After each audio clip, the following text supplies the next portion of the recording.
Hello बच्चों, आशा करती हूँ आप सभी अच्छे होंगे। तो मैं शालिनी सोम स्वागत करती हूँ आपका अपने YouTube चैनल एपी कोचिंग में। तो बच्चों, जैसे कि आप सभी जानते हैं कि नया सत्र शुरू होने जा रहा है, तो मैं आपके लिए लेकर आ रही हूँ कक्षा 10 के गणित की सभी कक्षाएं। तो आज मैं आपको गणित के अध्याय 1, जिसका नाम है वास्तविक संख्याएं, का परिचय कराऊंगी। तो वास्तविक संख्याएं शुरू करने से पहले कुछ अन्य महत्वपूर्ण बिंदु हैं, आपको उनको जान लेना है। तो पहला बिंदु है हमारा प्राकृत संख्या।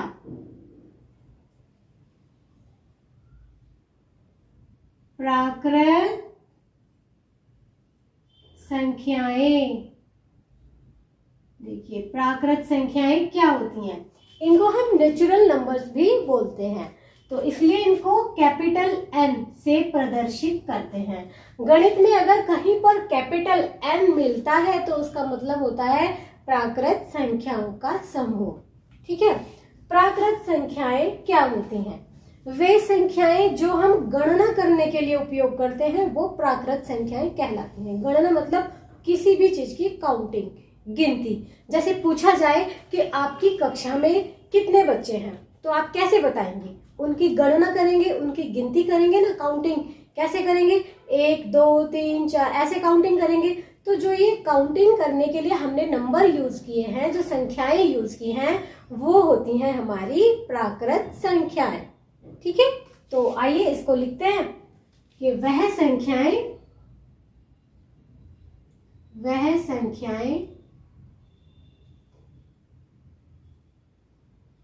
जिन्हें हम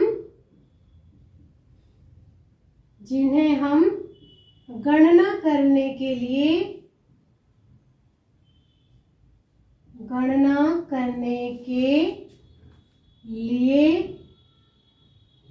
उपयोग में लाते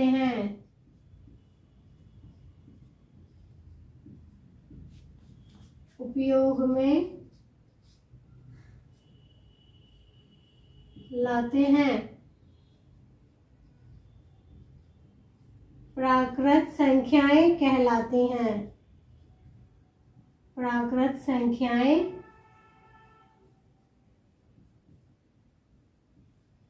कहलाती हैं। ठीक है, जैसे हम इनका एग्जाम्पल ले लेते हैं। 1 2 3 4 5 6 एंड सो ऑन। मतलब प्राकृत संख्याएं, हम ये भी कह सकते हैं कि प्राकृत संख्याएं वह संख्याएं होती हैं जो 1 से शुरू होती हैं और कहीं पर भी खत्म नहीं होती। ठीक है, चलिए इसके बाद दूसरा पॉइंट है आपका, ये पहला पॉइंट है आपका। दूसरा पॉइंट है आपका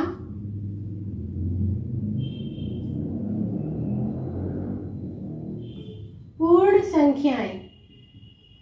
देखिए, पूर्ण संख्याएं, जिनको हम होल नंबर भी कहते हैं, इसलिए इनको कैपिटल W से हम डिनोटेड करते हैं, प्रदर्शित करते हैं। ठीक है, तो पूर्ण संख्याएं क्या होती हैं?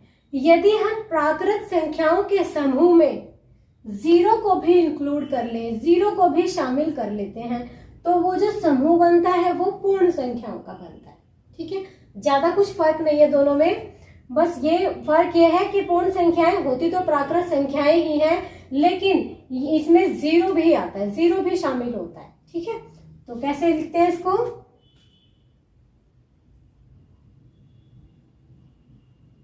प्राकृत संख्याओं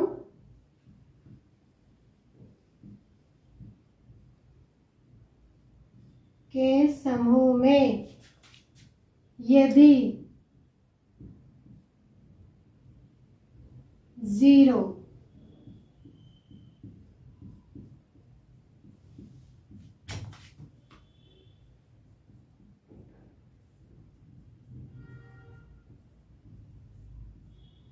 शामिल कर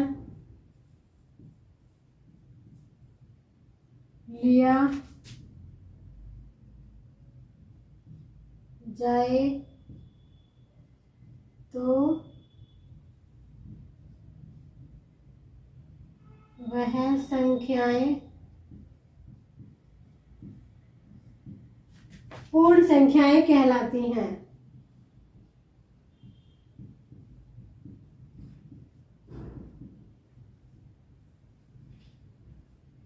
चलिए, ये हो गई आपकी पूर्ण संख्याएं। ठीक है, प्राकृत संख्याओं के समूह में यदि 0 को भी शामिल कर लिया जाए तो वह संख्याएं पूर्ण संख्याएं कहलाती हैं। अगर इन प्राकृत संख्याओं में यहाँ 0 भी होता तो ये क्या होता? पूर्ण संख्याओं का समूह। चलिए, अब हम लिखते हैं इसका एग्जाम्पल, जैसे 0, 1, 2, 3, 4, 5, 6 एंड सो ऑन। यह हम दूसरे शब्दों में अनंत तक जाती हैं। ठीक है, या हम दूसरे शब्दों में कह सकते हैं कि जो संख्याएं, वह संख्याएं जो 0 से शुरू होकर कहीं पर भी खत्म नहीं होती, उन्हें हम पूर्ण संख्याएं कहते हैं। ठीक है, चलिए इसको नोट कर लीजिए, फिर इसके बाद हम आपको बताते हैं कि आपके पूर्णांक क्या होते हैं। नोट कर लीजिएगा इसको।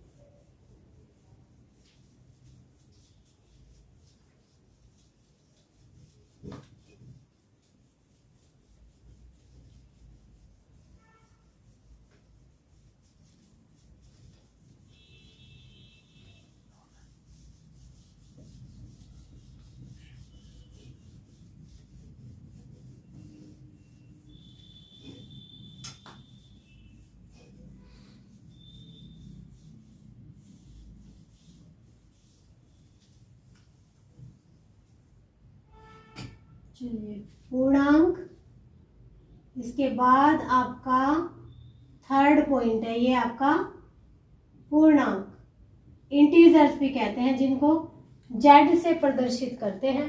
पूर्णांक क्या होते हैं? आपने पिछली कक्षाओं में पढ़े होंगे पूर्णांक, आपने नंबर लाइन देखी होगी, नंबर लाइन पे पूर्णांक पढ़े होंगे, नंबर लाइन पे पूर्णांकों को जोड़ना घटाना। ठीक है, ये आपने पढ़ा होगा। चलिए, आज हम फिर से आपको रिमाइंड करा देते हैं पूर्णांक क्या होते हैं। ये आपकी हो गई नंबर लाइन। ठीक है, नंबर लाइन में एकदम मिडल में बीच में होता है आपका 0, और 0 के राइट साइड जो आपके नंबर्स होते हैं वो होते हैं आपके धनात्मक पूर्णांक। 1, 2, 3, 4, 5 एंड सो ऑन। इसका मतलब ये होता है कि ये कहीं पर भी खत्म नहीं हो रहे हैं। ठीक है, और 0 के लेफ्ट साइड ये संख्याएं आप देख रहे होंगे, ये आपकी पूर्ण संख्याएं भी हैं। ठीक है, तो इसमें क्या होता है, 0 के लेफ्ट साइड भी नंबर होते हैं। अब 0 के लेफ्ट साइड कौन से नंबर होते हैं? नेगेटिव, माइनस वाले। 0 के राइट साइड धनात्मक और लेफ्ट साइड ऋणात्मक। यहाँ होंगे -1, -2, -3, -4, -5 एंड सो ऑन। कहीं पर भी ये खत्म नहीं होंगे। ये यहाँ से भी अनंत तक जा रहे हैं, कहीं भी खत्म नहीं है, और यहाँ से भी अनंत तक जा रहे हैं, कहीं पर भी ये खत्म नहीं होते हैं। ठीक है, चलिए, तो ये तो हो गए आपके धनात्मक पूर्णांक, और ये हो गए बच्चों आपके ऋणात्मक पूर्णांक। और आपका जो ये मिडल में है, जो ये 0 है, ये एक ऐसा पूर्णांक है जो ना तो धनात्मक है और ना ही ऋणात्मक। 0 पर कोई साइन नहीं होता है। ठीक है, चलिए, पूर्णांक आपने समझ लिया है। पूर्णांक में आपने एक चीज देखी होगी, जैसे कि नाम में ही लिखा है पूर्णांक मतलब पूर्ण अंक, एक पूरा कंप्लीट नंबर।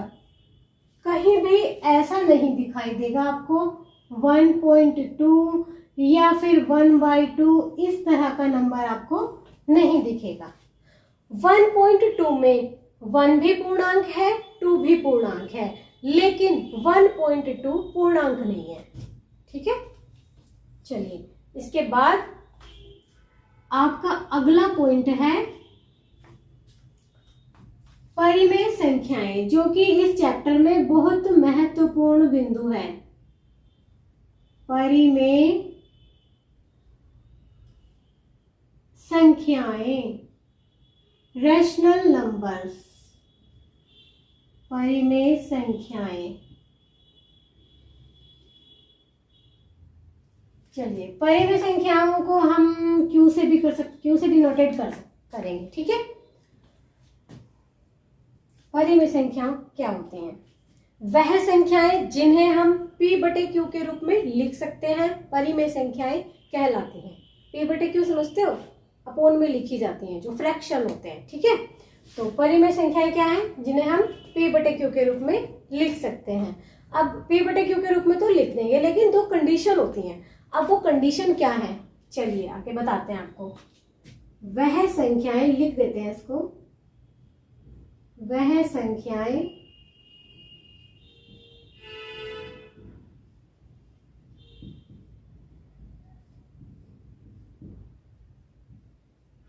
जिन्हें हम p बटे q के रूप में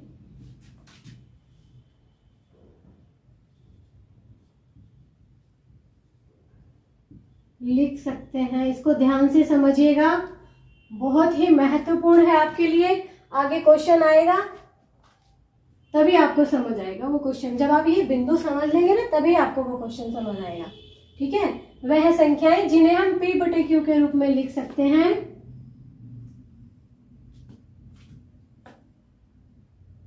लेकिन यहां इस तरह से लिख लीजिएगा, जहां p और q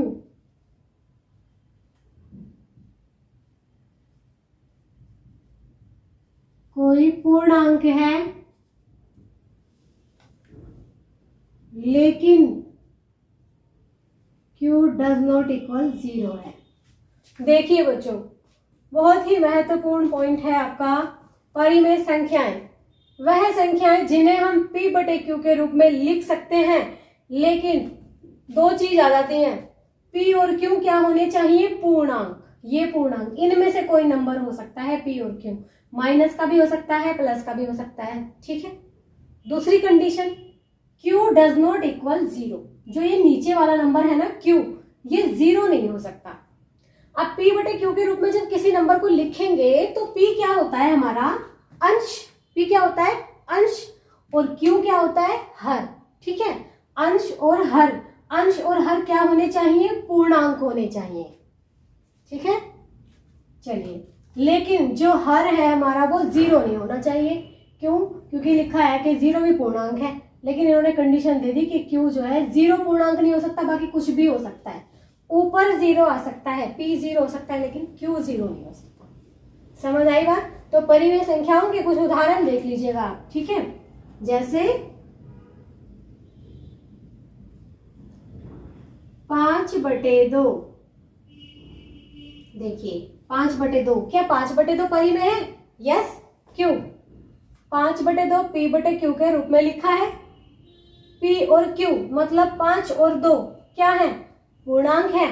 5 भी पूर्णांक है, 2 भी पूर्णांक है। क्लियर? और ये भी फॉलो कर रहा है कंडीशन के q 0 के बराबर नहीं है, 2 0 नहीं है। ठीक है, दूसरा हम ले लेते हैं 7 ले लो। क्या 7 परिमेय है? यस, क्योंकि 7 को हम क्या लिख सकते हैं? 7/1। 7/1 का मान भी क्या होगा? 7। समझ आई बात? तो ये भी क्या है? परिमेय संख्या है। 9/4, क्या ये परिमेय है? यस, ये भी परिमेय संख्या है। 9 भी पूर्णांक है, 4 भी पूर्णांक है। ठीक है, एक क्वेश्चन और आता है कि पाई। पाई क्या है? पाई बेटा, पाई वैसे तो पाई होता है अपरिमेय। पाई अगर पूछा जाए कहीं पर कि पाई कैसी संख्या है, परिमेय है या अपरिमेय, तो पाई जो होगा हमारा वो होगा अपरिमेय। लेकिन जो पाई की वैल्यू हम लेते हैं वो 22/7, ये परिमेय होगी, क्योंकि ये इसकी कंडीशन को फॉलो कर रहा है, क्योंकि पाई का हमें एग्जैक्ट मान नहीं पता होता है। ठीक है, चलिए नोट कर लीजिए इसको। इसके बाद नेक्स्ट पॉइंट है हमारा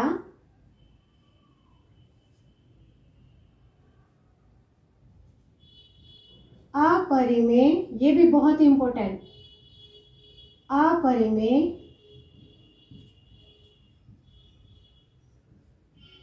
संख्याएं, ऐसे डिनोटेड कर देंगे क्यू के ऊपर छोटा सा सी लगा के, इससे प्रदर्शित करते हैं। ठीक है, तो अपरिमेय संख्याएं क्या होती हैं? परिमेय की परिभाषा में आपने पढ़ा है कि वह संख्याएं जिन्हें p/q के रूप में लिख सकते हैं परिमेय कहलाती हैं। ठीक है, लेकिन अपरिमेय में क्या होगा? इसका अपोजिट हो जाएगा, ऐसी संख्याएं जिन्हें हम p/q के रूप में नहीं लिख सकते।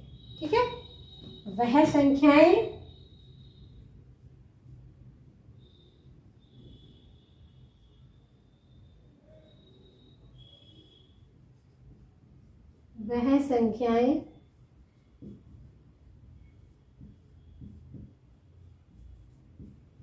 जिन्हें हम p/q के रूप में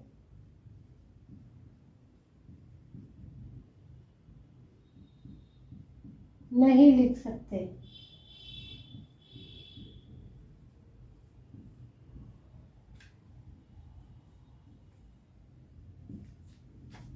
ठीक है, अब देखिए p/q के रूप में हम किसको नहीं लिख सकते?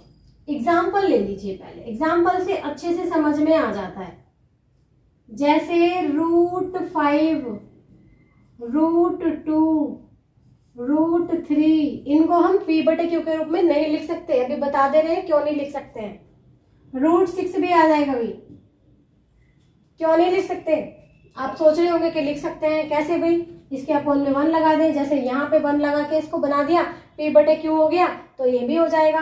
√5 के अपोन में 1 लगा दीजिए तो ये p/q हो जाएगा और ये परिमेय संख्या बन जाएगी। नहीं बनेगी बेटा, p/q की कंडीशन तो तुम ले आओगे, 1 लगा के p/q में आ जाएगा, लेकिन दूसरी बात क्या होगी, ये दूसरी वाली इस वाली कंडीशन को फॉलो नहीं करेगा कि p और q कोई पूर्णांक है, क्योंकि जब √5 के अपोन में आप 1 लगाएंगे तो आपका 1 तो पूर्णांक होगा, लेकिन √5 एक पूर्णांक नहीं है, क्योंकि जब √5 का आप मान निकालेंगे तो वो पॉइंट में वैल्यू आएगी और वो एक ऐसी संख्या आएगी कि वो कहीं पर भी खत्म नहीं होगी। ठीक है, नॉन टर्मिनेटिंग नंबर आएगा आपका, अशांत आवर्ती। ठीक है, तो ये आपका क्या बनेगा? ये आपकी होगी संख्या अपरिमेय संख्या। सेम ऐसे ही ये संख्याएं होंगी, लेकिन रूट के अंदर ऐसी संख्याएं जो पूर्ण वर्ग होती हैं। पूर्ण वर्ग समझते हो, जिनका वर्गमूल हम निकाल सकते हैं, एग्जैक्ट नंबर आ जाता है। जैसे कि एग्जांपल ले लीजिए, √4 या √9, ये ऐसी संख्याएं हैं कि ये परिमेय होती हैं। क्यों होती है? 4 का रूट क्या होता है?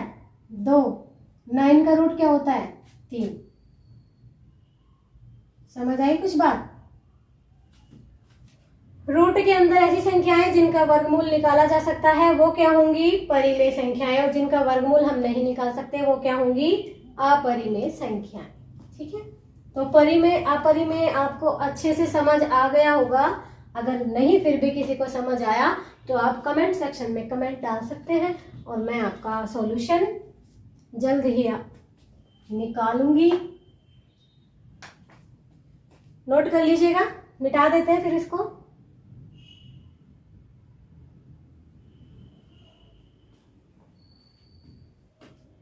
चलिए, अब इस अध्याय में एक प्रमेय है जो बहुत ही महत्वपूर्ण है। तो प्रमेय क्या है बच्चों? यूक्लिड विभाजन एल्गोरिथम। प्रमेय का नाम है यूक्लिड विभाजन एल्गोरिथम प्रमेय। तो उस प्रमेय में क्या होता है? डिवाइड आता है सभी को, भाग के सवाल करने सभी को आते होंगे, और नहीं आते तो सीखो, आने चाहिए आपको।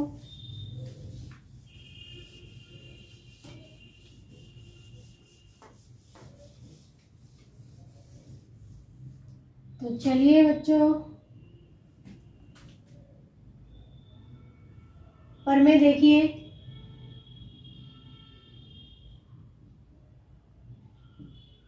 यूक्लिड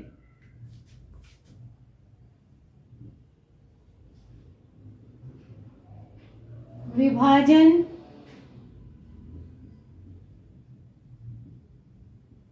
एल्गोरिथम प्रमेय।